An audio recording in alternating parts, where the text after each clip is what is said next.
Hello everyone and welcome to a video for the Legal Studies guy. Today's video is covering dot point 4.2.10, which is a recent example of the Vlrc recommending law reform. This is a new update video in 2021 from our old one, which is on medicinal cannabis. Unfortunately, it's out of the 4-year window now. So we're covering a new Vlrc project or new set of recommendations today, which will hopefully help you as you gear up for the 2021 exam, but obviously into the ensuing years as well. Today's quote from John Burroughs: "Leap and the net will appear." And this is just a little bit of a, if you have a crack and you put it out there, then things will work out. There will be a safety net, and particularly in year 12, you're going to get rewarded for having a go, trying different things, trying different approaches to study, as opposed to just sitting back and being like, maybe I won't, maybe I'll just see what happens. You've got to try and get into it, and I know very, very difficult, particularly this year with the way lockdowns are going, but yeah, every little thing you can possibly do is better than doing nothing at all. So just trying to take that first step each time, and that net will appear. It will work out for the best. So today, as I said, we're looking at a recent example, and remembering that recent is 4 years. So it has to be something from 2017 onwards now, which is why, we're updating this video because medicinal cannabis kind of ended in 2016, so it's out of range. And we're looking at a recent example of the Vlrc recommending law reform. And what we're going to do is, by looking at this recent example, it's going to feed into us really being able to unpack the ability of the Vlrc to influence a change. So evaluating it, evaluating basically being the positives and the negatives, and being able to come to a value judgment on how good something is. So look, the essential question we're going to answer is, what is a recent example of the Vlrc recommending law reform? But also at the end, going to unpack exactly how we should be then answering a question like this, using a question from 2019 to help us. So the example that we're going to look at is a Vlrc project on committal hearings. Now, hopefully this is a bit of a decent one to consider, because committals are something that we covered back in Unit 3, so there's a little bit of almost revision to looking at the Vlrc's committal project as well. And we know a committal hearing is a pre-trial, the committal process is a pre-trial process for all indictable offences, and it's to determine whether an accused person should stand trial in a higher court. And we know that the test for that is there evidence of sufficient weight? Evidence of sufficient weight for a conviction in a higher court, more or less. So basically, are we going to be wasting the court's time or not? Should we go ahead with it? And that's the whole idea of committals.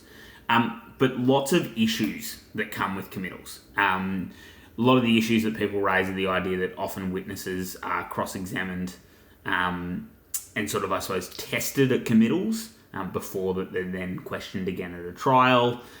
It's an added step in the process that maybe isn't needed.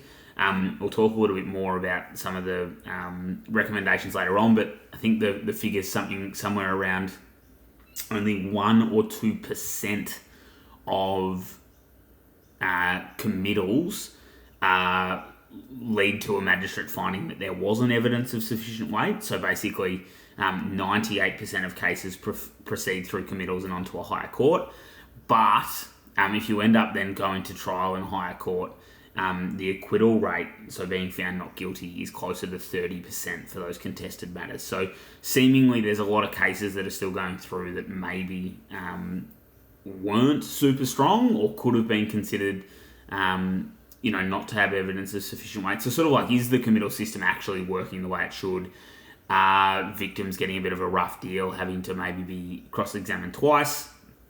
Are they a waste of time? Are they taking up court days when we could be hearing other things? So all these things have sort of been rumbling around for a while.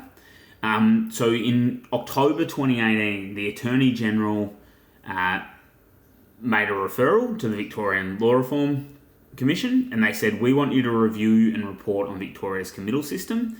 And there was quite an extensive terms of reference, quite a lot of things in there, and you can go online and look at these.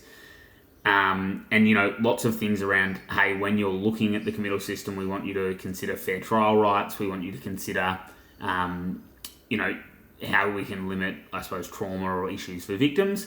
But probably the most pressing thing to focus on was the first point of the terms of reference, and that was simply, should Victoria maintain, abolish, replace or reform the present committal system?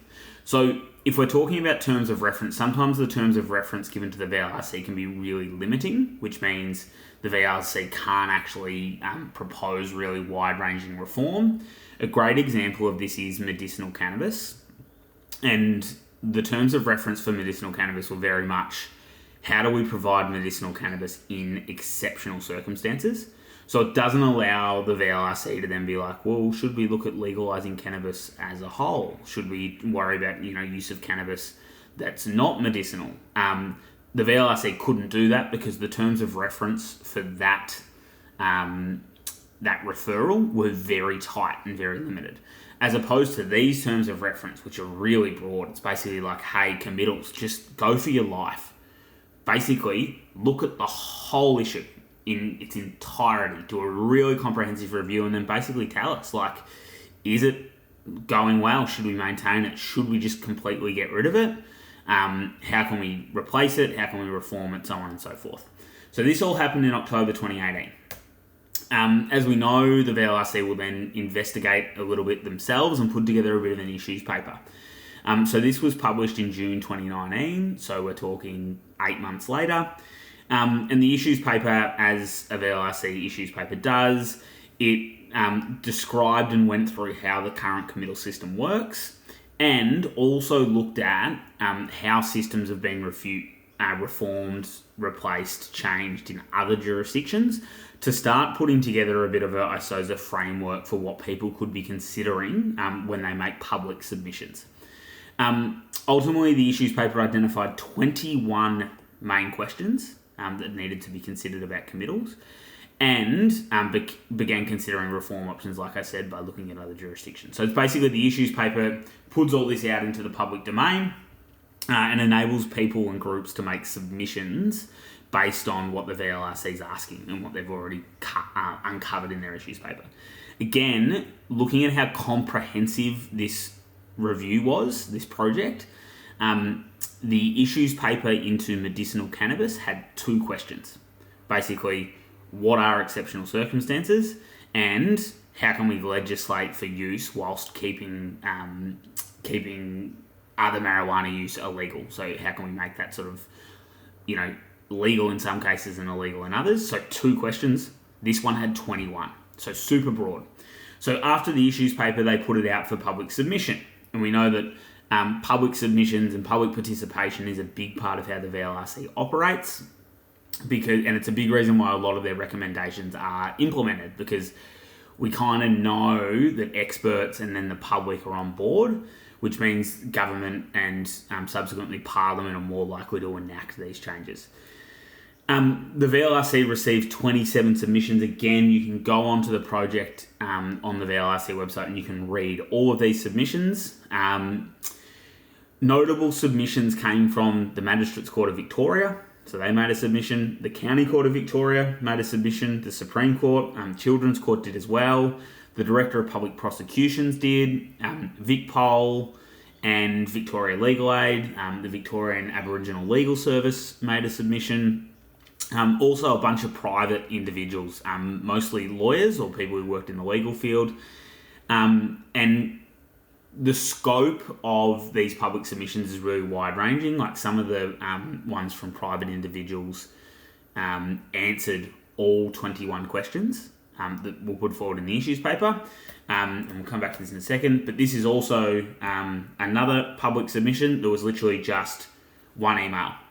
It was like, hey, I saw you wanted some feedback. I'm from the UK. Basically, I find it an extra stress for victims. Every committal I've been in resulted in it going to trial. Basically, why don't we just get rid of them, more or less? So really, really straightforward public submission from Michael McKitterick, as opposed to this is the first page of the Magistrates Court of Victoria's submission on a nice professional document. Their submission was 24 pages long. Now, obviously, they're the court that hears committals, so they have a very vested interest in the system and they have a very good understanding of how it works. But we can kind of see the range of submissions there. So 27 submissions, and the VLRC went away with these submissions with all the work they'd done, all the information they'd gathered for the issues paper. And in March 2020, so we're talking less than a year and a half, so under 18 months after, so a decent timeline, after they were asked to begin their review, they came back to government with 51 recommendations. So they said, hey, there's 51 things we can change about the committal system. Not all 51 need the law change. Some of them are just process changes that can be easily implemented at a court level, so just in terms of administrative changes.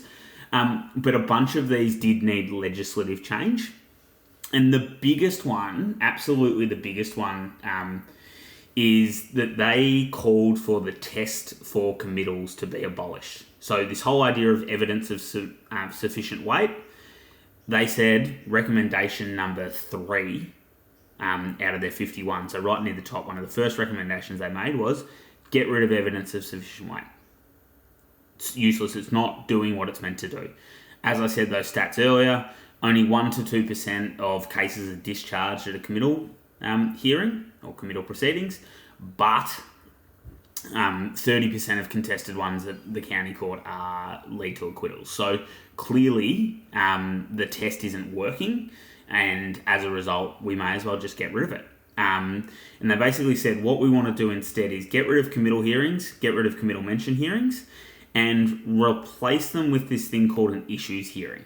And the whole idea is that the issues hearing will become more of like a case conference style hearing.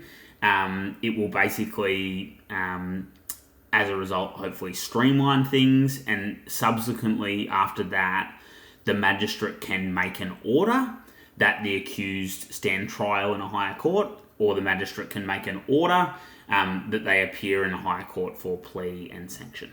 And obviously within that there'd be, I imagine, provisions for hurt summarily and things like that, but effectively saying instead of this evidence of sufficient weight thing, have more of a pre-trial conference, don't have it so formalised, try and streamline the process, and the magistrate can then make an order that the person can stand trial or go to the higher court for their sentence if they're going to plead guilty. If they want, the accused person can apply to have their charge discharged. And if they do this, then the magistrate would, in a more traditional sense of what a committal hearing is now, review the evidence, review the hand-up brief, and if they believe there's no reasonable prospect of conviction, they can discharge. So there still is the option of, if an accused asks for it, their case being discharged at that pre-trial phase, at an issues hearing, but ultimately remove the test, completely change how our pre-trial process works for criminal charges. So, what's the response? Well, obviously, a bit of a pandemic going on, which has impacted, I suppose, the timeline for legislative change, other things to focus on perhaps, but since September 2020, usually the government's pretty quick at saying, yep, VLRC, great job, let's get to work on their recommendations. It's been well over 12 months, well, not well over 12 months, sorry, we're still in August, it feels like December. It's been almost 12 months since the paper was tabled in Parliament, and currently the government has taken no action. They have given no indication of whether they are going to implement all 51 recommendations, a portion of them, some of them. For example, in the medicinal marijuana one, in less than 12 months after the report was finished, 40 of the 42 recommendations were legislated. So changed like that. Here we are nearly a year later, and the government has not said which recommendations they will accept, if any. All they've said is they are committed to reforming the system in line with the intent of the VLRC's recommendations, not committed to reforming the system in line with the VLRC's recommendations, just with the intent of. So maybe they've got their own idea of what to do and they're going to not accept these recommendations at all. So this is a good one because the VLRC's recommendations usually agreed upon and implemented. We'll look at a stat that says about 75% of the time. So it's interesting to look at an example where this hasn't been the case. So there's those public submissions. So look, our key skill here is evaluating the ability of law reform bodies, so of the VLRC, to influence a change in the law. So how good are they at influencing a change in the law? So positive, negative, and that then feeds into some kind of argument about how good they are at pushing for or influencing that change. And this was the question back in 2019 that really shows you in really clear form exactly what you need to be able to do with this content. So little prompts, it's actually about committals. So the prompt was the VLRC was asked to review and report on Victoria's committal system. They'll consider whether we should maintain, abolish, replace or reform, etc., etc. The VLRC is due to report back to the government in March 2020. So not a lot of stuff in the prompt. It's a Section A question that you're going to need to use. More or less just saying, hey, the VLRC has been asked to review something. And the question was, for 8 marks, evaluate the ability of the VLRC to influence changes. In your answer, refer to one recent example. So basically, using an example that you've learned about, how good is the VLRC at influencing change? And referencing back to change to committal. So how good is the VLRC going to be at influencing change? So positives, strengths, effective, and negatives, not effective. Historically speaking, the VLRC is extremely effective. So around 75% of their completed projects have been implemented, and this likely comes back to the fact that the government's asking them to investigate an area. This is a really clear indication that the government is interested in that change. The government wants to change that area. They've asked the VLRC to investigate. It's very likely that they're then going to agree with those recommendations. And as we can see there, in 75% of cases, they've been implemented in whole or in part. As well as this, we know, obviously it can be restricted by the terms of reference, which is one of those weaknesses. But we know, generally speaking, that investigation is going to be really comprehensive. So it's going to be covering a whole issue. And as a result, they're more effective because their lawmaking or their recommendations are broader. They're likely to have encompassed or looked at all issues. And again, better laws mean more likely, or better recommendations mean more likely to be passed. The aspect of using public opinion through getting submissions, seminars, etc., is a really good strength, because we know that ultimately the thing that really dictates whether Parliament changes the law or not is the will of the people. Parliament won't change the law in anything they view as controversial because they're scared of, say, voter backlash, losing votes. It's very easy, or they like being able to turn around and say, well, look, the VLRC investigated this. They actually heard from the people. We know that there's people who are keen on this change. As a result, we're happy to implement it. And ultimately, the recommendations are completely objective. They are free from political influence. Therefore, more likely to lead to change, hopefully. What are our issues, though? Even though the government has asked the VLRC to investigate, and this is a good counterpoint to that, the government still has no obligation to follow through. And this is particularly important in the committals.